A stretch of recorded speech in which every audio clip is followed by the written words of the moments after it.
This podcast has been brought to you by thethriving-startup.com.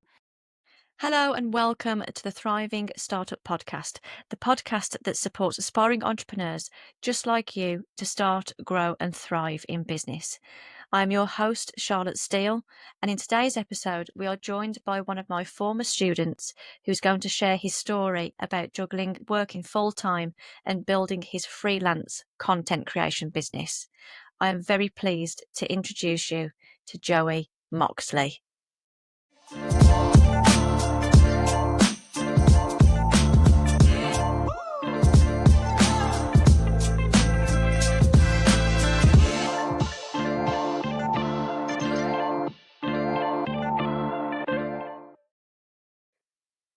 Joey, welcome to the Thriving Startup Podcast. I am so excited that you're here joining us today. How are you? I'm doing very well, thank you. I'm just finishing work, so I'm still in my office, which is why I've got this amazing old school background behind me. Yeah.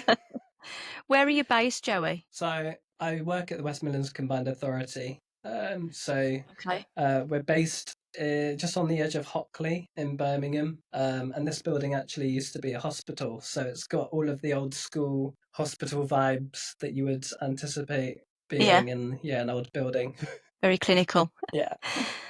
And okay, so sometimes. Oh God, I can imagine. Hospitals are a little bit eerie, aren't they? So, yeah. Joey, the reason why I invited you onto the show was because, take yourself back to nearly 12 months ago now, you were a student on one of the enterprise programs that Sandra and I coached on. And you were one of those standout students that had so much soul, so much zest and passion for wanting to start your own business. So the whole point of inviting you onto the show was to check in to see how you're getting on and to see if there's any insight as a business owner of nearly 1 year now. Is that right? I think technically 1 year, but I didn't really kind of start working until like October, November of this year. I think I didn't realize how much planning that was into actually kind of getting everything set up, started, groundwork put in before you actually went out and started working. So I wanted to make sure that I did everything properly and put in my foundations, got business cards created, got an email address set up, like all of these core principal things before kind of just going in the deep end. So I kind of started officially like a year ago, but I didn't really kind of do my first job per se until November. That's fantastic. So, but that was my own choice. It wasn't the fact that I wasn't like getting work. It was just like I wanted to be ready for work when it kind of finally came in. I'd say it's a year. We'll mark it as a year. Yeah, but let's put a milestone anniversary date on it. It's 1 year. So let's look at the bits that you helped to put in place as part of your foundation.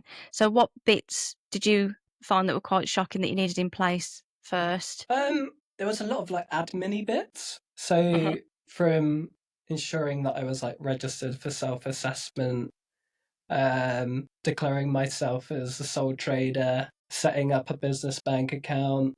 And like I very much wanted to kind of come across like I was like very ready to use initially, which came also with that whole kind of personal branding of having a business card and having an email address that kind of spell out what I was about and who I was as a brand as well. And also kind of getting insurance as well. I didn't even realize, like, I was trying to get myself signed up with a big organization soon after I started my business, and they were asking for all of these insurance documents, and I was thinking to myself, I don't have any of that.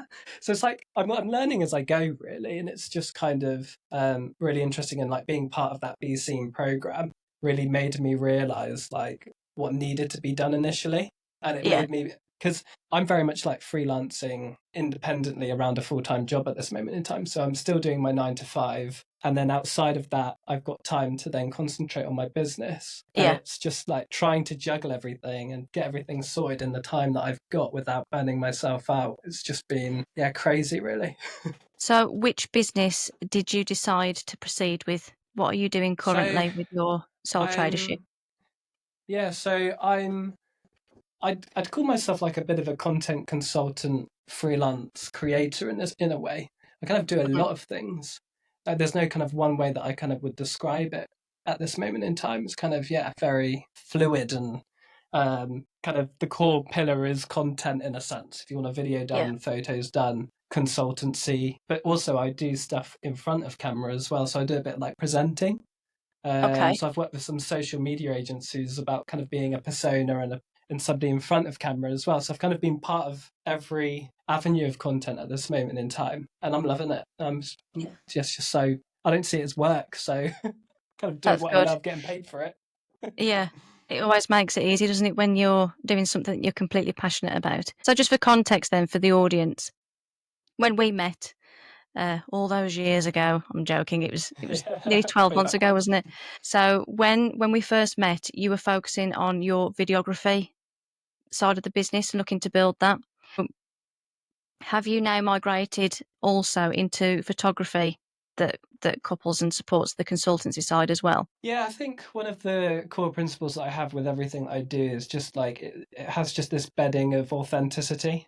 Yeah. It's not necessarily something that I would say is staged in any way. It very much is candid, um, fly on the wall esque. You kind of don't know I'm there in a way, Yeah. and I kind of really capture that essence of what's actually happening and what's being either advertised or sold or marketed, or if I'm doing stuff with individuals, I'm actually capturing the essence of who they are and what they're about. And I do that with my current role, my 9 to 5 role at the Combined Authority. So I do a lot of work with the Mayor of the West Midlands, and we've recently had like a change of mayor. So it's about how we can kind of like communicate who he is and what he's about, and who he is as an individual to a new audience. Like people don't know who he is because he's a new candidate. So I'm kind of doing that in my 9 to 5, and I've realised that through doing that, I'm really good at it in terms of making people feel at ease, getting the best out of them, advising them on what to say. Because I think sometimes some people are great about what they're trying to do and what they're trying to achieve, and they're really good at talking the talk, but they're not very good at showing what they're doing in a sense. So I'm kind of, I need to figure out like a proper title for what I am, and that's kind of possibly like one of my challenges at the moment, which is actually trying to do my elevator pitch and communicate myself what I do. But at this moment in time, I call it like, just content. I'll just content king. Content king, I like it. I'll update my email signature after this. Oh, that'd be brilliant. You've had a hurrah moment with the content king. So I just wanted to share with the audience a reading of your application feedback that came through for the show, because when I first read it, I was like, oh God, that's so wonderful and so heartfelt. So here we go. So I've always loved storytelling and content, right from growing up and creating cringy YouTube videos in my bedroom as a teenager, to working then as a university content creator, and even doing a placement year as a content assistant during my university time. Everyone has a story to tell, but so many people don't have the time or the right way to tell theirs. You can do so much with a story. You can market, convince, sway, educate, move, and communicate. I just love it. I don't see what I do as work. Loved it when it came through. The last, good. I mean, that's what it's all about. Absolutely. Well, the last line that said you can do so much with a story, you can market, convince, sway, educate, move, and communicate. I was like, hang on, that is. Yeah. Absolutely. You probably do 101 other things as well. I just haven't found out what those are yet. You could probably make someone fall in love with you with a story, or like you can make someone hate you with a story. I think there's so much that you can manipulate someone with a story. There's lots of negatives to storytelling as well as positives. And I think it's really interesting looking at what's going on in the world right now in terms of how people are telling stories and shifting the narrative and changing how people even consume stories. And I think that, there's definitely a world of possibilities when it comes to storytelling. And I just don't think that the majority of people are tapping into it. And that's what I just love about it. Love telling people stories. Well, everyone's got one, like you say, and the media outlets in which you can tell that story are so powerful, aren't they? And the demand of consuming video content nowadays, it's so important and so powerful from a personal branding point of view as well, because we're getting more in tune with the fact that people buy from people and people want to see more of that individual that they're potentially going to be buying from. They want to know more about them, don't they? Yeah, definitely. Because I think one of the things I'm working with a client at the moment, which is like a barber shop in Birmingham. And even kind of like I was kind of trying to get them to realize that like going to a new hairdresser, going to a new barber is possibly one of the most, it's one of like kind of the most, it's a gamble, isn't it? Because you don't know what they're like, you don't know what they're about, you don't know if they're going to give you a good haircut at the end of the day. So how do you use storytelling and communication and marketing to enhance that customer journey so that before you've even had your first haircut, you know that your barber's called Sam. You know that he's traveled all the way around the world. You know he's kind of got that level of experience and knowledge and know-how, so you're in good hands. And it's a really interesting project that I'm going to be working with to kind of elevate that side of things. So I'm really, kind of that's one thing that I'm working on at the moment, and we're in the planning stages of how they can incorporate storytelling and content into that customer journey. I think one of the ideas, which I think I can talk about at this moment in time, is kind of when someone books like a new haircut and it's like they're a first customer, they could even kind of get a little video message from the barber saying, like a really personalized one that says, "Oh, hey Joey, can't wait to meet you. My name's Sam," and kind of giving a bit more of like a personalized introduction to kind of increase the conversion rate, because what they found is that people will book a haircut and then just not turn up. Really?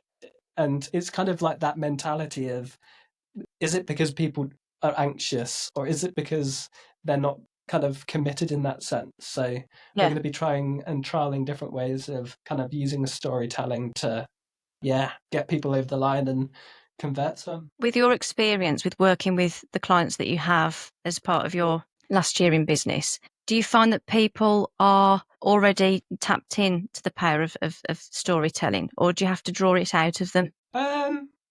I think they've got like the core principles. They like, people know that they need to be on social media. People know that they need to be posting regularly. I think people know that they should be having call to actions and converting people to websites and stuff. Do they do it in the most effective way? Probably not. But I think it's just because everyone's got their own unique skill sets. And I just think for me, like I come from a very technical background. Like my degree that I did was digital media technology, which I was basically like marked on the technicality of what I was producing over the creative, which I think puts you in a really unique mindset where it's like, well, how is this working, and how is this camera working to capture what I'm doing? And I'm just naturally creative. So personally, I was thinking, well, I don't need to be marked on something that I know that I've already got. So if I could learn how something works, I can then just marry that up with something that I'm good at, which is creativity. And then that also helps when I'm thinking about user journey and user experience, and then interweaving like content into that. You then have this bigger picture. So yeah, I think most people understand the core principles of storytelling and know that they need to do certain things, but so many people don't actually know the benefits of telling a good story and bringing that human element into it. Because I think 2025 is the year of authenticity. People want to see the raw and rugged. People don't necessarily care for polished content. I think if you're on social media, if you're on Instagram or TikTok and you're kind of scrolling up your feed and down your feed, it's actually really interesting.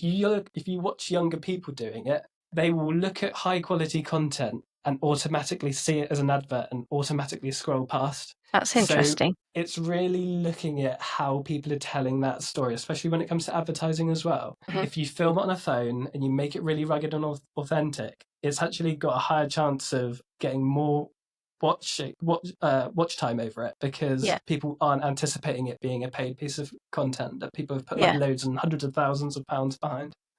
It's interesting you say that, because I actually agree with you. I haven't consciously thought about it until you said it, but thinking about the content that I consume and then comparing it with, like you say, the more raw, rugged stuff, the authenticity is what people want. They want to know more about that person that they're potentially interested in working with from a human point of view, aren't they? Like I have had on my radar for quite a while to do more video content, but it's completely floored me in terms of, like, I'm scared of it. As soon as the camera clicks the record button, I'm like, oh God, rabbit in the headlights. And there's more energy that goes on to trying to be more of myself and not be the polished version. And it's held me back for a number of years now. Like, I should have started video content, 2, 3 years ago, but I was too scared. And the first time I came into contact with a videographer was last year, ahead of my TED talk. And her approach was so calming, and she knew that I was really nervous. It was like going to the dentist and saying, oh, I'm really sorry, but can you add on an extra 10 minutes? Because when you put that drill in my mouth, I'm going to be really, really, really nervous. So the people who you partner with for this type of content, who can help to guide you and to actually perform the service that you're paying for, I think is really, really important, so that you understand the client from a client point of view, if they are nervous or if they're a little bit scared of the whole process because they don't understand it, they don't know how they need to be. So the reassurance that they just need to focus on being themselves and no other version needs to be the focus. Do you have clients 100%. that are really nervous? Like, what's the ratio of completely content to anxious? Yeah, I think when it's like when people don't necessarily, usually, like, being in front of a camera is really unnatural. Like, if you think about it, like, we're all used to human connection. Having a podcast, I think, is a really good example. And having these types of podcasts in studios, the reason why that conversation content works so well is because people aren't looking into a camera. People are looking into human eyes, and you're able to kind of get that authentic conversation happening. Whereas Yeah. if you were to replace that human with a camera, the whole situation changes. But in theory, the concept hasn't.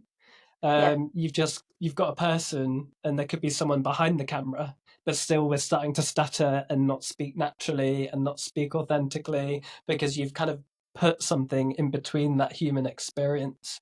And I think, yeah, different people, like people who've gone through media training, can just do it. I think a good example is people who have those higher authorities. So you've got the senior leaders and vice chancellors and mayors of the West Midlands, who kind of, they have had like weeks and weeks of training with professional publicists and camera crews. Oh, I've been in there too long. The lights have gone out. Need to move around a little bit. But yeah, like, whoa. Anyway, as I was saying, you've got people who are in those like high status roles, which require them to have good camera skills, because they will be interviewed, they will be on TV, they will be on radio. So it's like within that nature of, you see people on TV nowadays and they're speaking to camera and they're amazing. It's because they had that training. I just love to have fun with it. And I think that's one thing that I bring to a shoot day or an interview or a piece to camera, is that with me, we have a blast. It's not just serious, serious, serious. We have maybe an introduction session where we get to know each other first. And then it's not like kind of like I meet you on the day and that's it. All of the feedback that I've had from clients that I've worked with is that I just make people feel at ease, and they don't see it as work. They have a blast. And it's always like, oh, at the beginning I felt really anxious, and by the end of it, they've actually had a good time. And I think when you get them into that good time element, they're amazing. They can deliver their lines, they can have a conversation in front of a camera, and they don't see it as daunting. I think as soon as you start thinking about content and people being poor in front of camera, and you start, like, I've had people before, I've witnessed it, where people are getting stressed, people are getting like, why can't you just say it? And I'm just there like, you are not helping anyone here at all. So yeah, I think practice makes perfect. I think everyone is going to be bad on their first go. I think you look at some of the cringy YouTube videos I used to make, and you look at something I created like in my final year of uni when I was a student content creator, and the differences are amazing. And it's that progression and that change and that practice where I wouldn't have been able to do it on my first go. You just do it through action, like anything. It totally resonates with me, that does, because I was trying to record a video probably about 3 weeks ago now. It took 113 takes. Wow, that's a lot. 113. It was soul destroying. And Yeah, I had to call it a night because I was trying to do it for probably 3 hours, and I couldn't let it flow, and I was getting so frustrated. And yeah. I think it came to about midnight. I was like, I'm done. I can't do this anymore. And I sat down the following day, and I think it took 13 takes. So I had a much better day the following day. Gave myself a good kick up the arse. And, but oh God, just getting started. I completely agree with you. It is daunting. It is overwhelming, but you just got to keep going. Yeah, What, definitely. what Practice makes perfect. what advice would you give to somebody who's just starting a business and they know within their hearts they need to start doing video content, but they're a little bit nervous? What would your advice be? I think you need to just like figure out like, oh, my camera's gone off. Oh, It's go on, give okay. me 1 second. I think I've just hit my quota on uh battery saving mode. Ah, there we go. Right, I'm back in the room. I think if someone's just starting out, and they know they need to make content, I think it's worth kind of like bringing it back to basics and truly looking at like what you're offering as a product or service, because some products and services, for example, if you're a public speaker, you probably need to have you in front of the camera, right? Because that is your job and you do that on the daily. But if you're selling a product, like I've known people who've done video content where you haven't seen them at all. They very much just hold the camera. So I think it's worth kind of bringing it back to basics and figuring out what are you offering, what is the service or product that you're offering, and then just come up with a strategy that looks best using the channels that reflect what your product or service is. So like my example is just I do a lot on LinkedIn, because that's where my target audience are from a customer point of view. Although if I was a wedding photographer or videographer, my main channel would be Instagram, because that's where everyone's looking for that type of content and that type of professional, and where you share wedding photos. I wouldn't necessarily find a wedding photographer on LinkedIn myself. Like I'd probably find them on Instagram. Yeah. And then you might look at kind of Facebook. Like if you're a local community business, Facebook is like one of the best platforms to be selling yourself and you're selling your services, because you have just such a wide network of local people, all connected, and you can kind of really resonate and share things on like local community groups and pages Yeah. and things. So it like there's no like one answer for this. You really have to kind of strip it back to what you're offering as a business. Do a lot of research, like what are people already doing out there and what's working, and replicate it, but replicate it in a way that's really unique to your business or idea, and set realistic expectations in terms of how many videos or how many pieces of content you're going to be creating in a month, and trial and test and alter things. Some things won't work, but some things will work amazingly. Like it's just one of these like trial and test situations in my eyes. But everyone should be doing it if you're selling, or otherwise people don't see you. Yeah. You may as well put an advertisement in the newspaper. Like if you like, um, you have to have that storytelling and that presence to be able to have eyes on you nowadays. Otherwise, you're only working off of word of mouth, and that is a good way of getting business, but it's by no means the best way. Yeah, I totally agree. You have to be seen to be found, don't you? You can't just Yeah, hide away in business exactly. nowadays. So you talked about LinkedIn. So how is LinkedIn going for you in terms of lead generation and awareness? Yeah, so like I had a message the other day from someone who works um, at a further education institution, and they wanted some advice and some guidance on some projects that they were working on, and eventually had an in-person meeting from them. This is all drawn from a post that they saw on my LinkedIn. and they clicked through to my profile and saw what I was about and the offering that I was kind of giving. So I think honestly, it's invaluable, and I think especially with the service that I'm offering and the type of work that I'm doing and the amount of people who require those services, once they find out how much it costs, I think it's just like a quick message and an agreement and a time and a place. And even in LinkedIn messages, I've secured jobs, and I'm always like, can we move this to email? Because otherwise I can't track everything.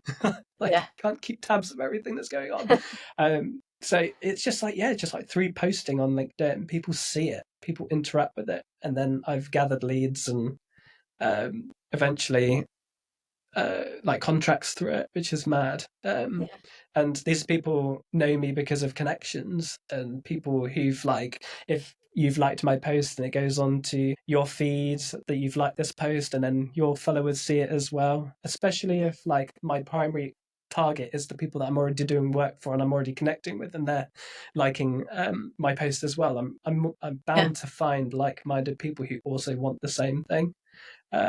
So I find it invaluable, and it's changing so much, LinkedIn. If we compare LinkedIn now to what it was 5 or 6 years ago, it's a completely different platform. And I'm really excited to kind of see it progress and mutate into whatever it is going to change and mutate into next. I agree. The landscape on LinkedIn's completely changed. I like how it's professional, but then I like how people are starting to tap more into the authentic experience and building the authentic relationships, and it's not as polished as it used to be. But going back to what we were saying earlier, I think anybody that's particularly in the service industry needs to be on LinkedIn if they're not all on there already, definitely. So in terms of your business at the moment, what has been your proudest moment as a startup?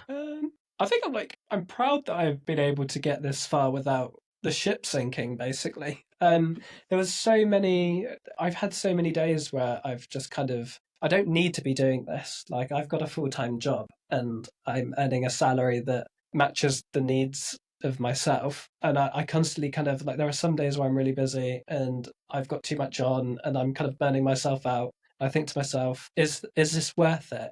Because I'm just trying to concentrate on my health at the end of the day in terms of my mental health, as well as having enough time for my friends, family, my girlfriend. And it's just I then remind myself, well, you have this is on your back. This is something that you decided to do. This is your choice. And it's that reminder that kind of keeps me going with that. So I think I'm proud that I've been able to accumulate the amount of jobs that I've done in the short amount of time that I've been working, and the varied jobs as well. Like, I've worked up and down the country. I've even got like the weirdest job that I've got is in a couple of months, and I'm working a funeral. Okay. Because basically, I've got a client that has loads of family overseas, and they can't make the funeral, so they want an authentic highlight reel type of thing that the family can premiere all at the same time from across the world.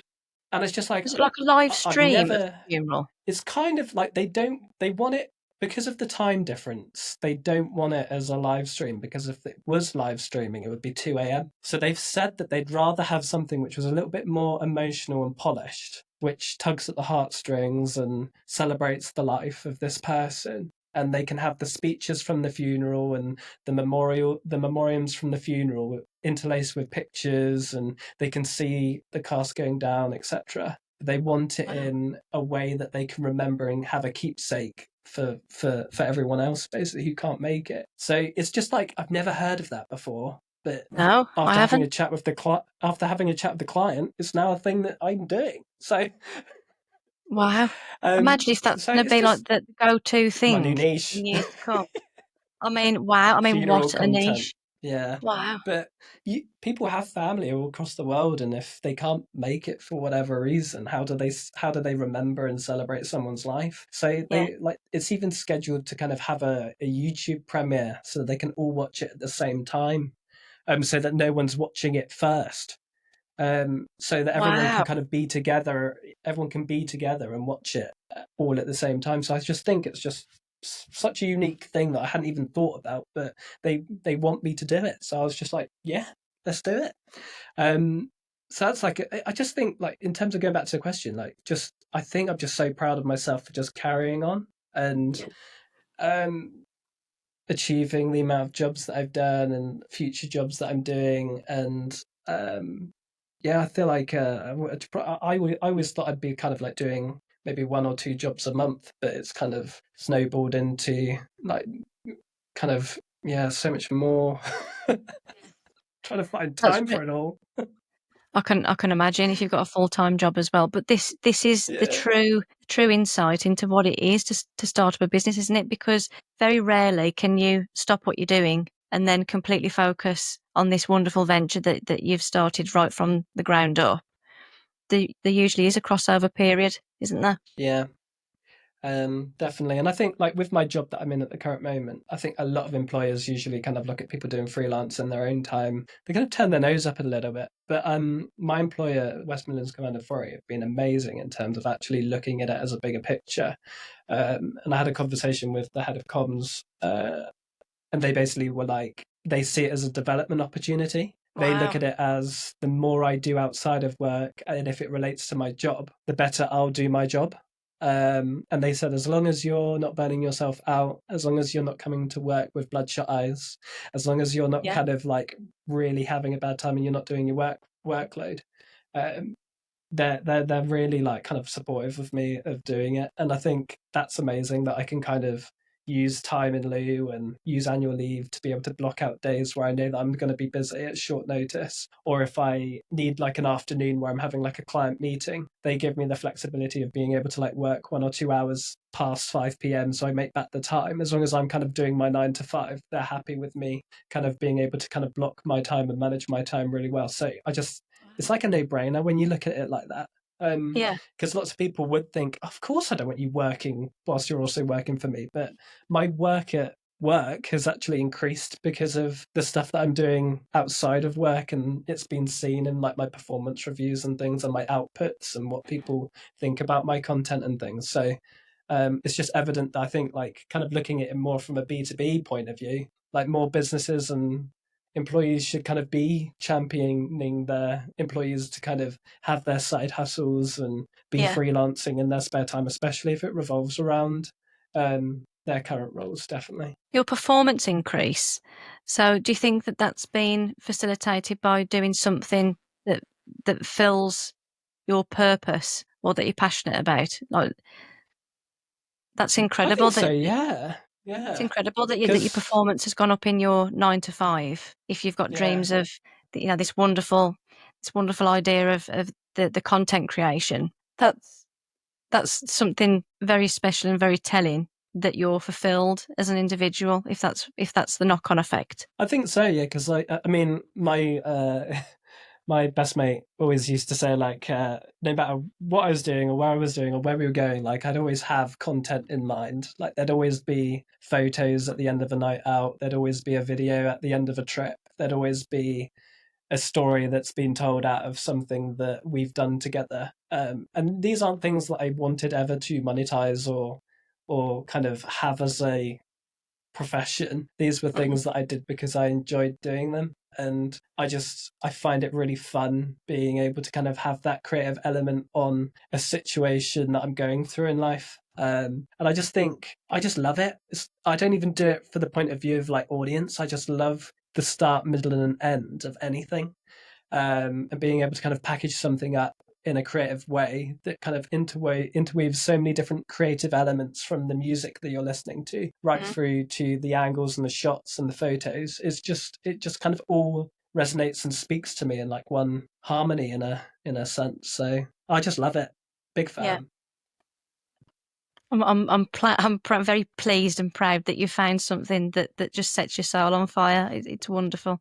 It's so great to speak to business owners, whether they're at the ideation stage, um, startup stage, or whether they've been in business for decades. If they still love Mm. what they do, it's so vitally important, because why are you doing it if you don't love what you're doing? Joey, I'd Yeah, like to ask you exactly. about your mindset at the moment then, as a startup business owner. How would you describe your mindset with business at the moment? PMA. So the 2025 is the year of the PMA for me. So PMA stands for positive mental attitude. So everything is done with positivity in mind. There is no negativity. There is no disappointments. There is only positive outcomes or outlooks on things. Because I think towards kind of the end of last year, I think I just noticed like a lot of negativity around me. And I just noticed that negativity latching onto my soul a little bit. And it's like nothing that was necessarily wrong or anything that I was doing. It was just kind of being surrounded by so much. I kind of have decided to reject it. Yeah. So anything negative that kind of comes my way, I kind of bat it back with the tennis racket and look for a positive solution or a positive outlook or a positive mindset that has that solution based attitude towards it rather than just looking at someone being negative and saying loads of negative things and just being like, yeah, you're right, that is crap. Like, I agree with you. That's really negative, not good. Because there's so much of it at this moment in time. Like when you look in like the news and social media, especially like on Twitter, like now called X. There's just so much, and it's like when you're consuming content and when you're listening to stories, and all of these stories are negative, it puts you in a negative mindset, and No, you carry that completely with agree. you throughout your days, throughout your weeks, throughout your months, and even when you're listening to the radio or consuming news, and you've already got that story in your mind of someone that said something on social media, and then they announce something factual or logical. You already have that negative attachment to that logic, which then kind of puts you into a spiral where you've kind of been manipulated that way to think in that circumstance. And I think so many people are just stuck in a negative trap of, and you look on a social media, if you go on to kind of, I mean, working in my current role, I work with so much positive, I work within so many positive projects that have so many positive outputs, from training people up and giving them new leases of life and apprenticeships, and people who've kind of gone through different levels of funding and been able to achieve so much. And we push all this comms content out. We still get negative sentiment off the back of it. And I'm like, it's a positive story. Why are you being negative? Like, I understand that you're having a bad time or things are going wrong in your life, but do you realize that spreading negativity is actually creating a bit of a full circle effect of negativity? Whereas if you have more of a positive mental attitude and a positive mindset on it, and you say, oh, that's really good, or I really appreciate the fact that this is happening, see how that starts to change your mental life cycle. I think what's going on at the moment is like the bin strikes, which is like everyone's hating it. You go on social media, everyone's complaining and saying it's so bad and smelly down their roads. Well, what are you doing about it? Yeah. Like, it's kind of like looking at it from a mindset of, let's stop complaining. Yes, it's bad, and yes, it's a negative thing that's happening, but it's happening for a reason. And what can we do as a community and a network that is positive and can fix or have a solution to this issue instead of just complaining about it? Because otherwise, it just negative. I need to go run around again. The lights have turned off. That's okay. Yeah. I just think people having more of a positive mental attitude would change. Like, I'm already happier, like, just having a PMA year. And I kind of really want to kind of like bring it forward and have a PMA life, because I just think if you're just thinking more positively, and like I did it the other day when like my bus didn't turn up and it was raining. And I was just like, yeah, this is kind of like a bad situation, and I could get really negative and a bit ticked off by it. But I was like, no, I'm not going to let it down me. Started doing some life admin on my phone and put a happy song on. It gave me more time to be able to, sort my life admin out, my business admin out, answer a few emails. It's about like using that time more effectively instead of just being negative and complaining about it and being sad. So yeah, that's my current mindset. PMA. I think everyone should have at least a trial of it. Like, give yourself a month of PMA. Come back to me. See how it is. I couldn't agree with you more. So having a positive mindset certainly has, well, everybody wins, don't they? The people around you win, you win. Mm-hmm. Do you feel comfortable to prompt the thought of PMA to people? Oh, Like, would you question somebody? yes. So everyone who knows me at this moment in time knows that PMA is a thing. So if I like, I've started to kind of like coin it as a when people are kind of being a bit neggy or a bit challenging in a sense, because I think some people don't realize they're in that negative mindset sometimes. Like it's a bit of a trap, like I said before, like people fall into it and don't realize they're into it until reflection or therapy. But I think people, and I just, it's PMA is such an easy acronym to put anywhere, and it can make people realize, you know what, you're right, I am being negative. Time to kind of shift it up or whatever. It's not an insult, it's not an attack. It's just more like re-establishing the fact of what PMA is, which is a better mindset to be able to find a solution in rather than an emotional one. Yeah. Well, I feel that I'll be taking that away with me. That's It's easy it. to remember. The year of the PMA. I'll be passing the message on, definitely. Yeah. So, Joey, I have two more questions. So, in business at the moment, is there any area that you're finding particularly challenging or that's on your radar that you want to learn more about to help with your business? I think, what am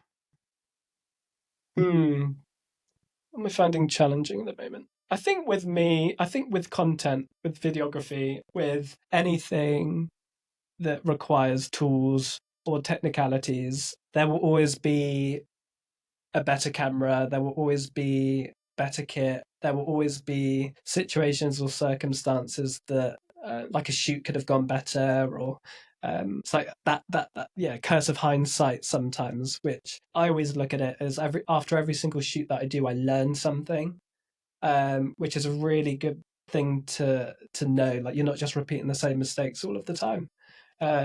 And it's just, yeah, I'm learning as I go, which is really really really helpful in life. I think the more you do, the better you'll do. But I think yeah, sometimes access to funding from a freelancer point of view is incredibly difficult, and I think that's one thing I've had to deal with, which is like kind of like self-sacrifice of my personal savings or funds, or sometimes even kind of putting things on a credit card, with the gamble that I will get leads and I will get jobs and I will get projects. But then the alternative is kind of going down like a startup loan route, which again, I personally am doing this part time. I'm not like fully all in yet. Emphasis on yet.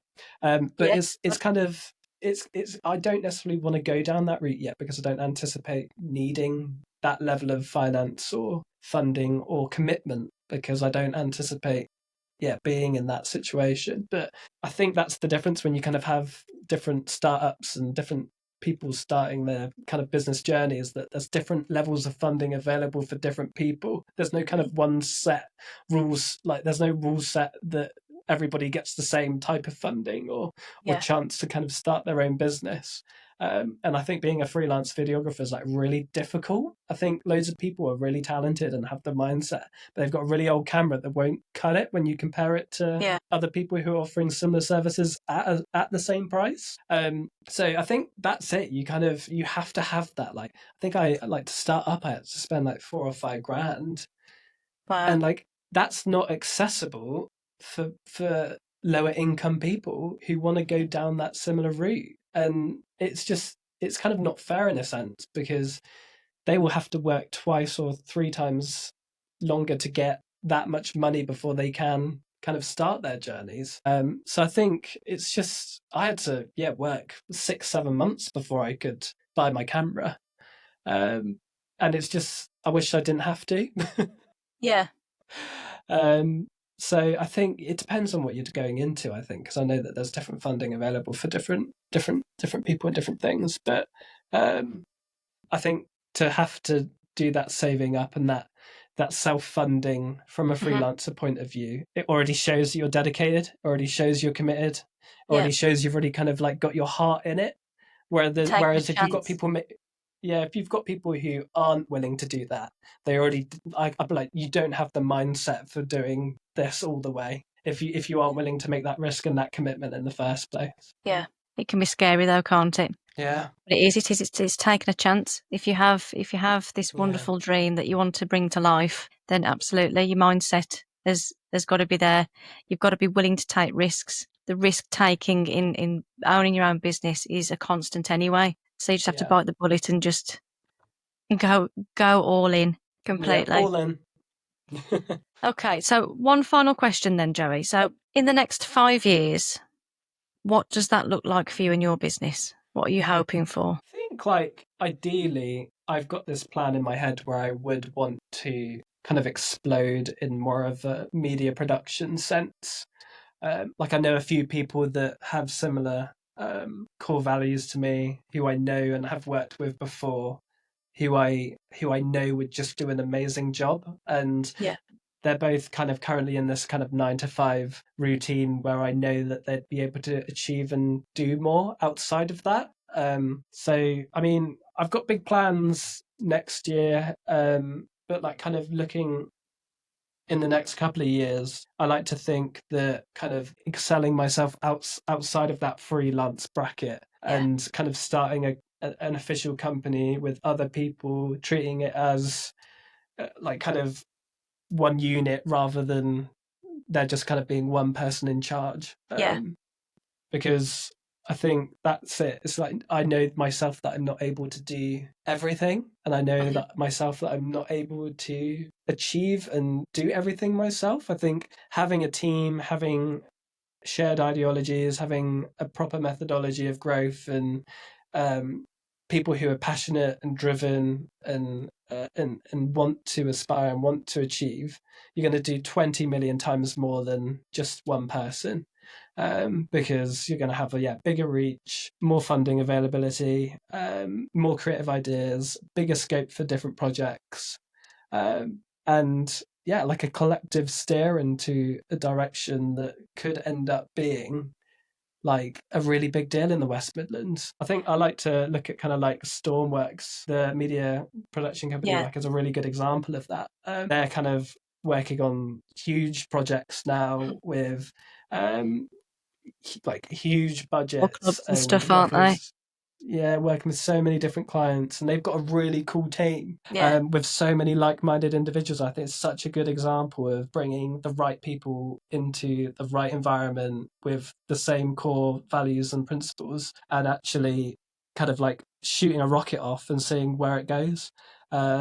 You can't go wrong with the right people, in my opinion. You'll always get to where you need to be and where you should be with the right people. Completely. 100% agree with you. Joey, I've really enjoyed speaking with you. I've really enjoyed having you on the show. Thank you so much for your time, and good luck on your continued startup journey and efforts. And let's keep the message going of PMA. 2025 and onwards, keep that positive mental attitude and tell your story. That's it. The key takeaways: tell your story, PMA and tell your story. Absolutely. That's it. Thank you so much, Joey, and take care. And I'll speak to you soon. Cheers. Thank you.